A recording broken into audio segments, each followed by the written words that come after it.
safely to harbor. So thank God for his marvelous love, for his miracle mercy to the children he loves.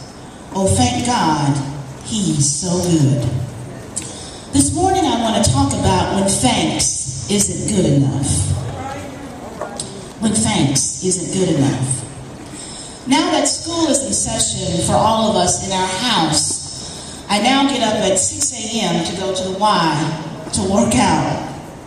I admit I am not a morning person, so it is enough just to get up and go to the Y, nonetheless to have somebody to speak to me when I walk in the door. However, to my disgust, as soon as I hand the Y greeter my card to check in, he or she has the nerve to not only say good morning, but they have the nerve to say good morning, Stephanie. I admit, every time I hear it, I just want to choke the greeter. You may ask, well, why? Aren't they just being polite? Are they just not giving or trying to create a welcoming and friendly environment? Well, perhaps. It's not so much that they say good morning, but it is the use of my first name as if they know me. In their attempt to create a friendly environment, the greeter has the nerve to refer to me by my first name as if he or she is my friend, as if he or she knows me. Telemarketers do the same. They try to create this informal relationship by asking, may I speak to Joe, or may I speak to Sharon, or may I speak to William, and they don't even know you. I think this speaks to the way in which society is now trying to dumb down relationships. I surmise it has to do with this new custom to create this kind of egalitarian society, a society where everyone is equal and we're all just one. It's by chance the world's way of trying to make relationships less formal, when number one, we really don't care about the folk in these relationships, and number two, we really don't want to be in relationship with them anyway. Yet, for the sake of making you like me and me like you, I'll call you by your first name. Although I really haven't put the time in to get to know you, I'll call you by your first name, although I really haven't developed a relationship with you. The boys and I were at Dick's Sporting Goods a couple weeks ago, and the cashier kept referring to me as Hun.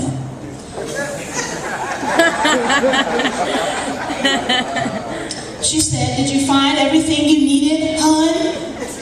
Is there anything else I can get you, Hun? How will you be paying for this today, Hun? After the third Hun, I asked her, I said, are you referring to me as Hun? Her reply was, well, I didn't mean any harm. I didn't think it would offend anybody. I thought it was okay. Yet she didn't think of the nature of our relationship or the lack thereof. Mind you, I'm not that old, but I'm pretty sure I was old enough to be her mother.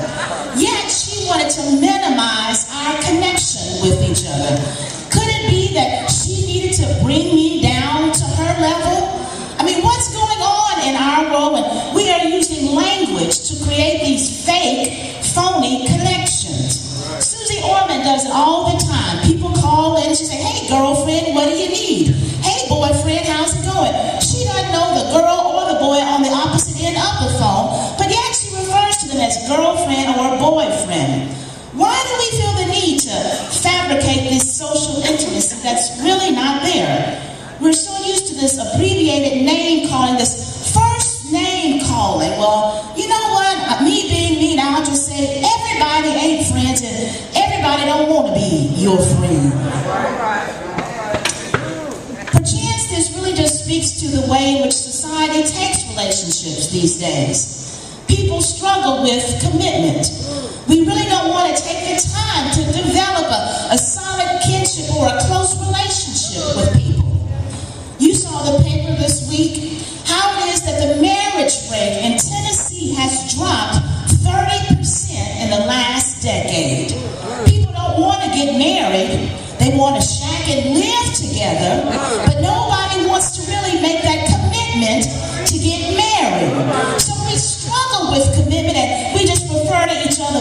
first names. We haven't really earned the privilege of calling each other in this fashion, but we just want to move on and speak to each other in this way.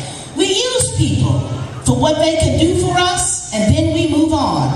We don't want to hang out with them.